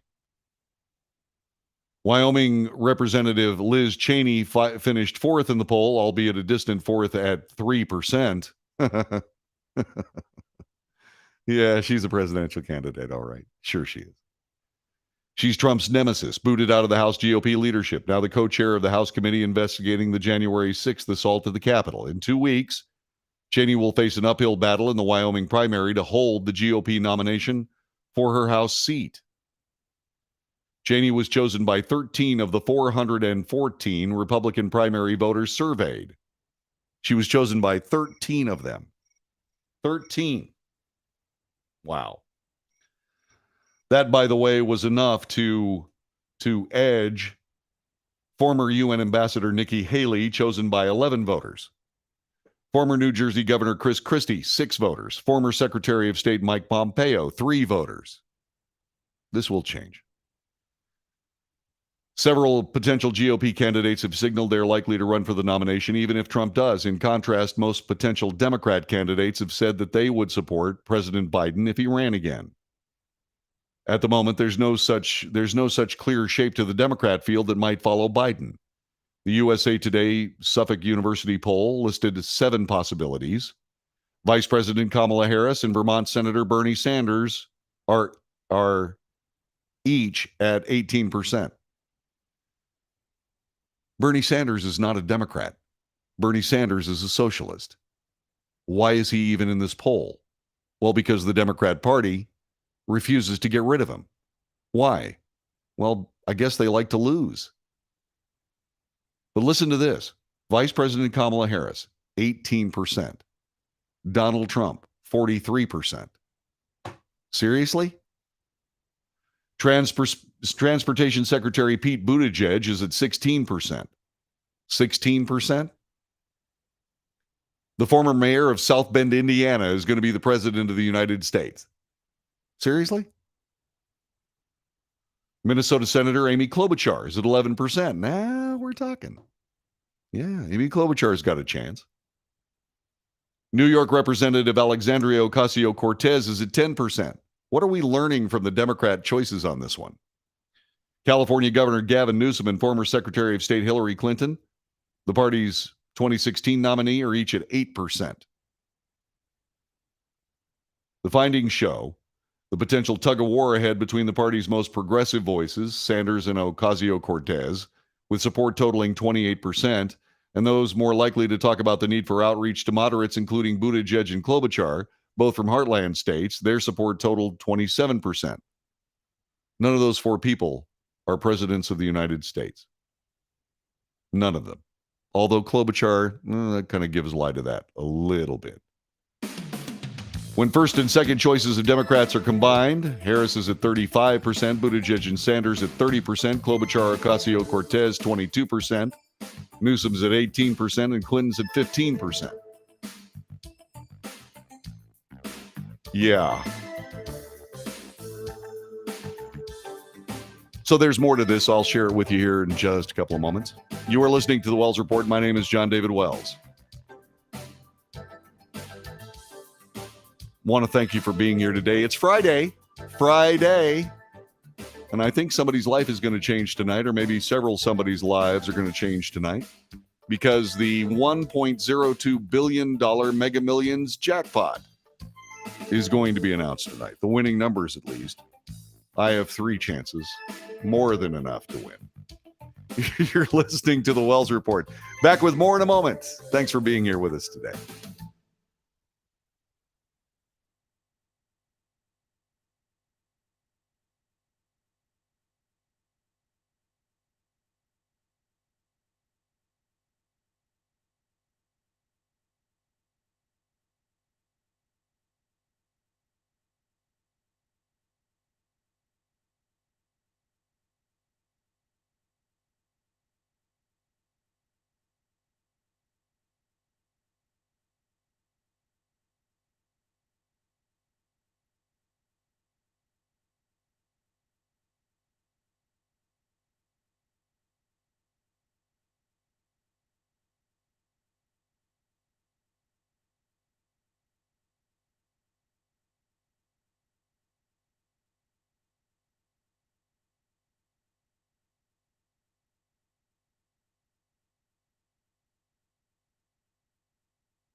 This is the Wells Report for Friday. Yeah, Friday. We've made it through another week, more or less alive. We're doing well. Yeah.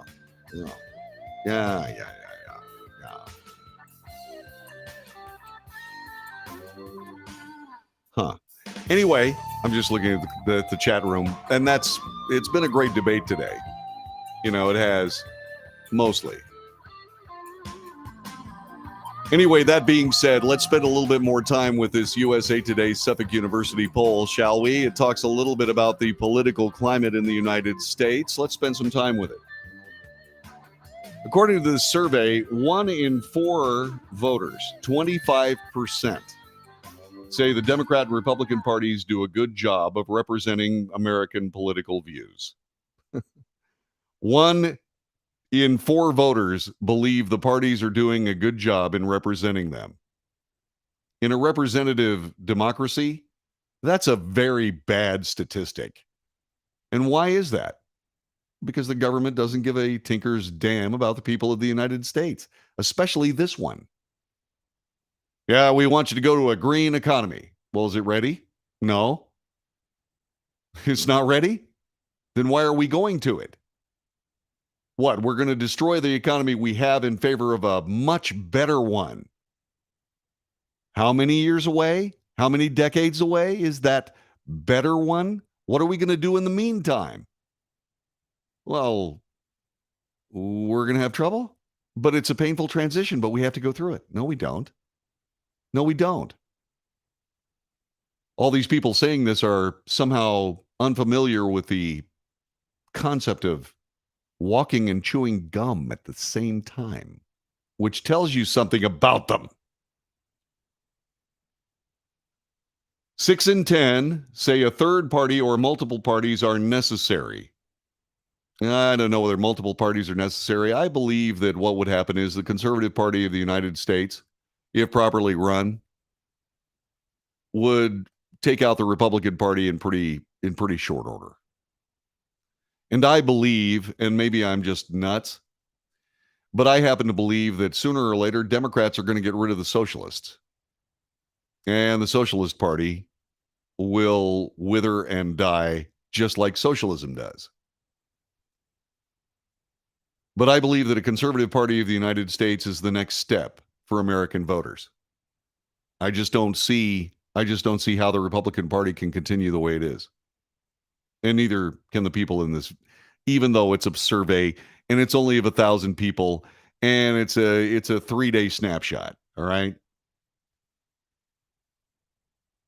By the way, when we talk about a third party, efforts are underway to establish a third political party. This one under the auspices of former presidential candidate Andrew Yang, a Democrat, and former New Jersey Governor Christine Todd Whitman, a Republican. It's a new centrist party called Forward. Forward. Okay, Forward. Okay, just a quick little aside. Would it be the Forwardic Party? The Forwardic Party. Yeah, no. Yeah, that's going to go away because you can't win a tug of war from the center. You just can't do it. In the USA Today poll, Larry Braslow, a computer technician, political independent, said he would like to see new faces.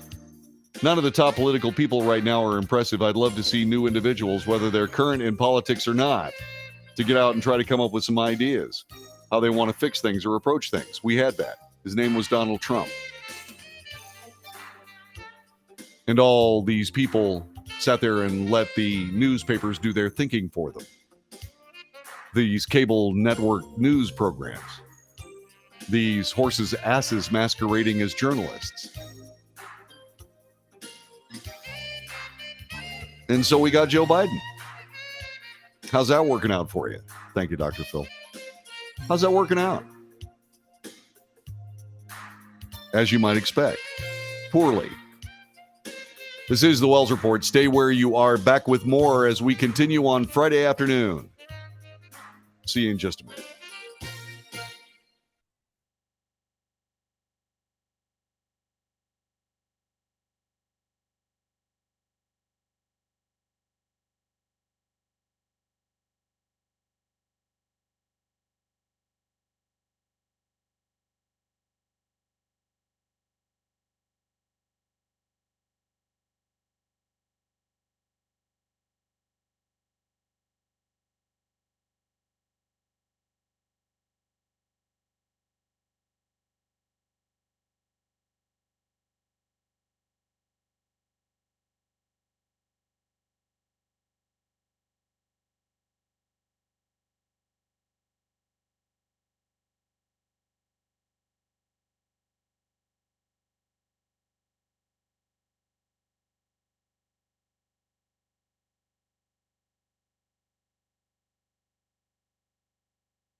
This is the Wells Report.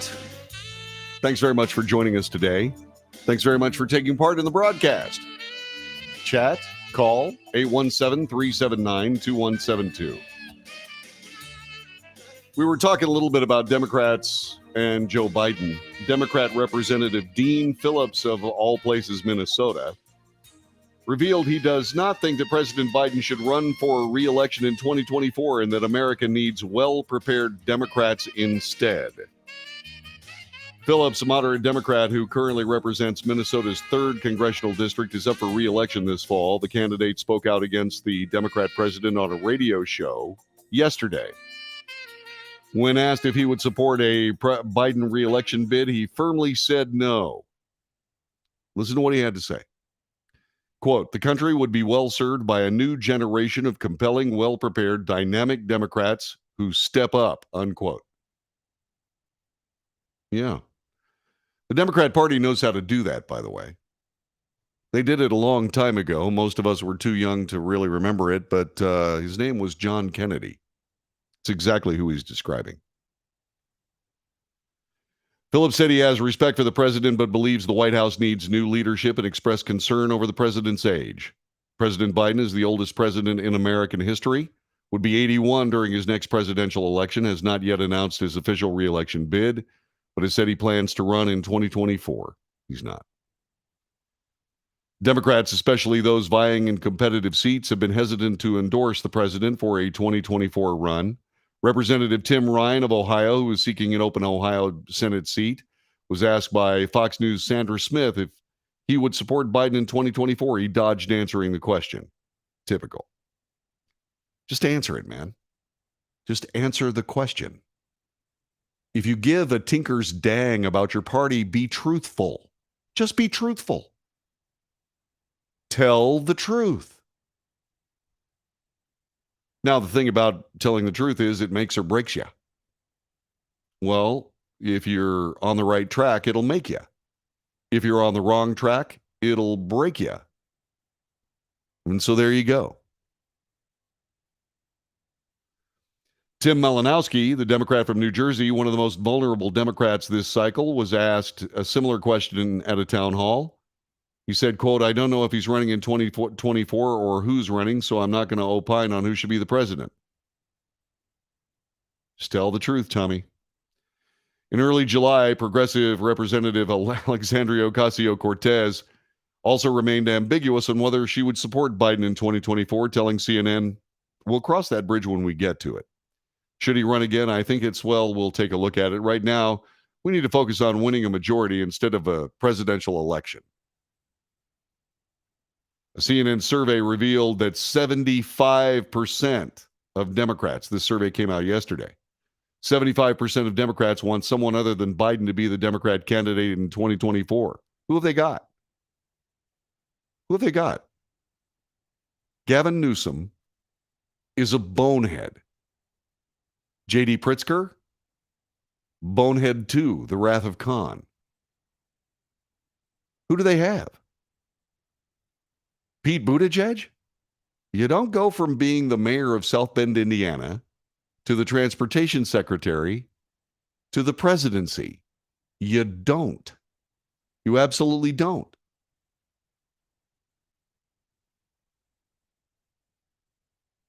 A CNN survey revealed 75% of Democrats want somebody other than Biden to run. His national approval rating hit an all-time low for his presidency, 31% in July. It'll get lower. Despite the Biden administration claiming the economy was in recovery mode, data released yesterday showed the gross domestic product dropped 0.9% in the 3-month period from April through June. Most economists believed that it was going to show a 0.5% increase. They missed by a ton. So House Democrats, high party officials are saying, Joe, don't do it. We were also thinking back on somebody talking about the university, the USA Today Suffolk University poll, saying that most people don't believe that the two parties handle American business well. Let me give you an example of that. The House is going to vote on a ban of assault-style weapons today, separating packages on gun control and policing laws that have been intertwined. House Speaker Nancy Pelosi announced today, after failed negotiations within different factions of the House, Democrats prevented leadership from being able to pass the bills together. You can't pass those bills. I mean, you could pass them. They're not going anywhere. All you're going to do is alienate all the Democrats in the United States that love their AR-15s and their AK-47s. AR-15 is a better rifle, but that's just my personal opinion. It's a great rifle. Everybody ought to have at least one and parts to make another one. I'm just saying. The White House could pass the bill. While the House could pass the bill, the ban is not expected to advance in the Senate, where most legislation must amass 60 votes to overcome a filibuster, unless, of course, you're spending more than $800 billion. Still, many Democrats have cited a string of recent mass shootings involving such firearms as a pressing reason to outlaw them. It's not going to work. You're not going to turn over the population of the United States to only criminals having AR-15s. You're not. It's not going to work. It's just not going to happen. Today, our Democrat majority will take up and pass the assault weapons ban legislation, a crucial step in an ongoing fight against deadly epidemic of gun violence in our nation. How about this? Why don't you guys work on electing Democrat district attorneys that actually know who to put in jail? How about that? How about you take criminals who have proven that they're criminals and like being criminals and make them pay for their crimes? How about that? How about stop worrying about the polar ice caps melting and try to keep American budgets from melting down? How about that? That's what you need to be working on. You don't need to throw the American people into some alternate warped world of green energy when green energy doesn't exist. We don't have enough green energy to do the work. And the safest form of energy is not even in the portfolio, and that's nuclear energy. Not in the portfolio. Why? Because politicians are stupid. Because they're not thinking. Just like these guys that are talking about whether they're going to support President Biden in 2024. If you're some cautious party guy who wants to maintain his place in the party and maybe get picked for some really good job someday, you say, well, we'll cross that bridge when we come to it. We've got to make sure that everybody gets a chance to think things over and make their decisions through the primary process, which, by the way, is skewed and processed, certainly on the Democrat side. No, if you're actually somebody who wants to be a successful politician, you rear back and tell the truth. Yes, I'm absolutely going to support President Biden in his reelection. No, and hell no. I am not going to support President Biden in his reelection. Truth is actually useful. Most people respond to it. Really, they do. Why don't you start speaking it?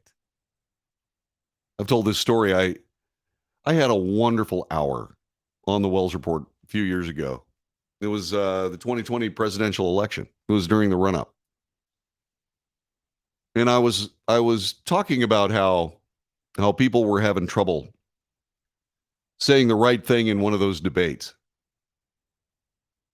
And I pointed out the reason they were having trouble is because they were trying to say the right thing. Just tell the truth. If more politicians told the truth, this would be a better country. But they're not telling the truth. They're playing politics. They're playing politics with the truth. They're playing politics with the weather. They're playing politics with the kind of car you drive. It's none of their frickin' business. And why in heaven's name should the government of the United States be the Ford Motor Company, General Motors Company's publicity wing? Why should they be pushing electric cars? That's the job of the people who make cars. Ford Motor Company, they're going to fire 8,000 people, 8,000 UAW members so they can work on electric cars. Why? Because they're expecting the government of the United States to start handing out subsidies. Because they're way too expensive. These cars are not ready. I mean, a perfect example. How much does it cost to replace a gas tank in your car? Plus, how much does it cost to fill that tank? It'll probably cost you about $275, $300 to get the tank changed, and it'll cost you another $100 to fill it with gasoline.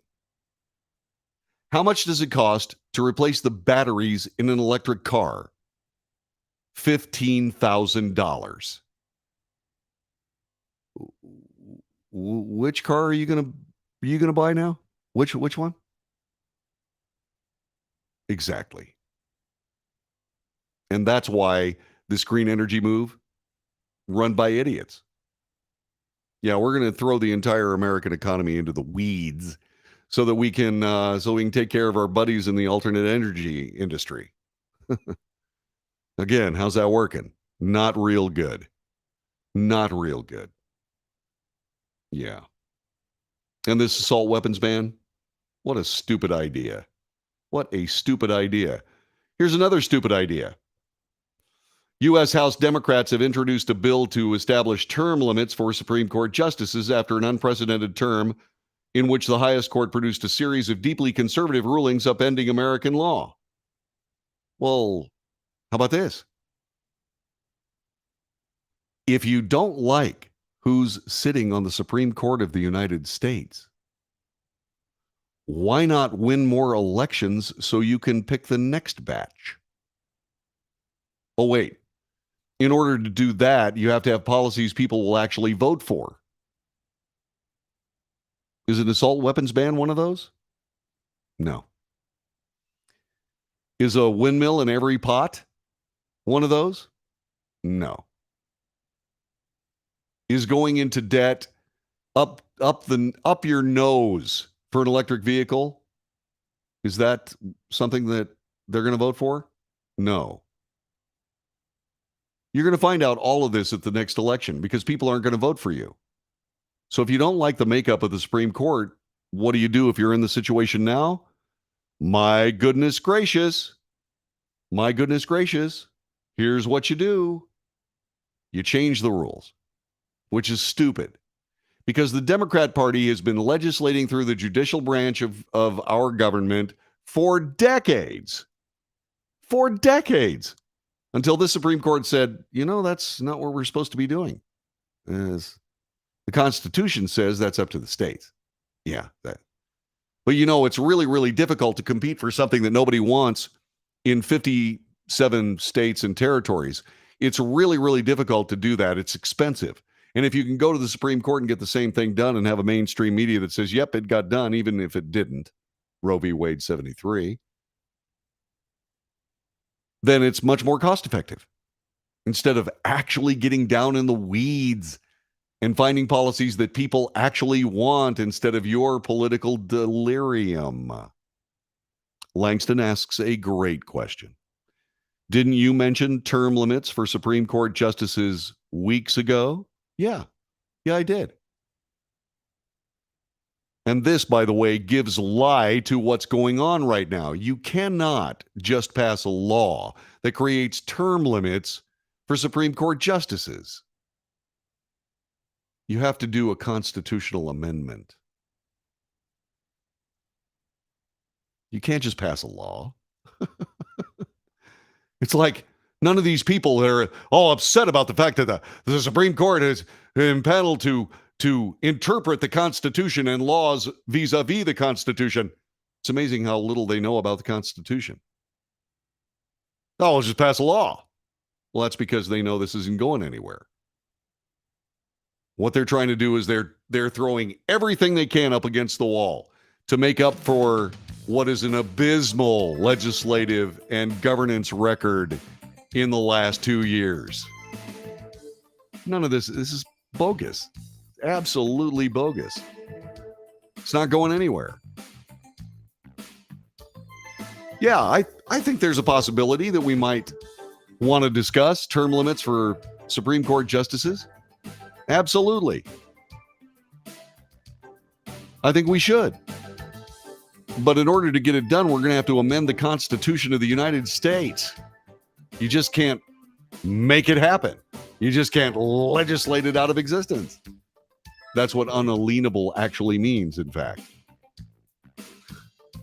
So silly. So amazingly and stupidly silly. You are listening to the Wells Report. Thanks very much for being with us today. Back with more coming up in just a couple of moments. You stay right where you are.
This is the Wells Report. I am John David Wells.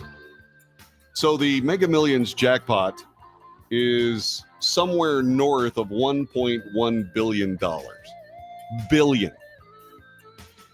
The cash outlay is somewhere around 600, and I guess it would be 615, $620 million. And every time we get one, this is so funny. Every time we get to one of these gigantic jackpots, every single time, somebody in some newsroom somewhere says, but what about the people who've actually won? How did it impact their life? And we hear these terrible stories about, like Jay. He won $5 million of the Michigan State Lottery in 1988. He was 20 at the time. He was the state's youngest winner and a splashy poster boy for easy riches. These days, there ain't no money left, said Summers. He's 54. Yeah. I went into NASCAR. It was fun but expensive. It cost me $200,000 a year. I raced at Daytona and finished fourth. I quit college, which was idiotic. I wound up suing the trustee that stole a whole bunch of my money, $2 million worth, and won. But he threatened to go bankrupt. So I settled for $800,000. My lawyers got $380,000. I spent $200,000 in the trial, which I did not know I would be responsible for. I work as a marine mechanic, fixing boats. I'm a normal guy working 9 to 5. Winning the lottery ruined my life.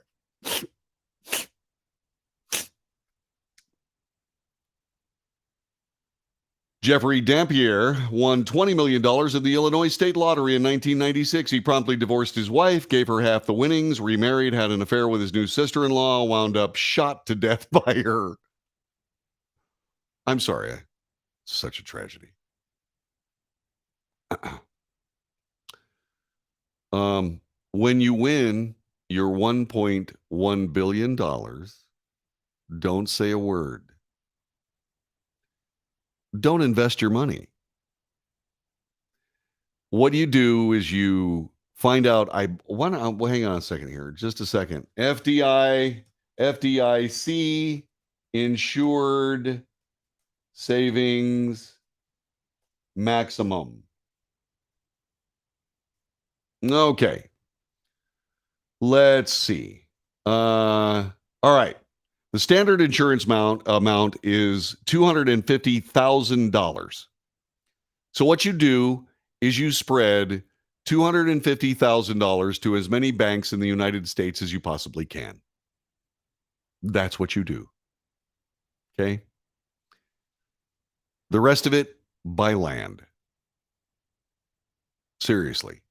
And don't be dumb about it. Although there's really no bad land price. There's no bad land purchase.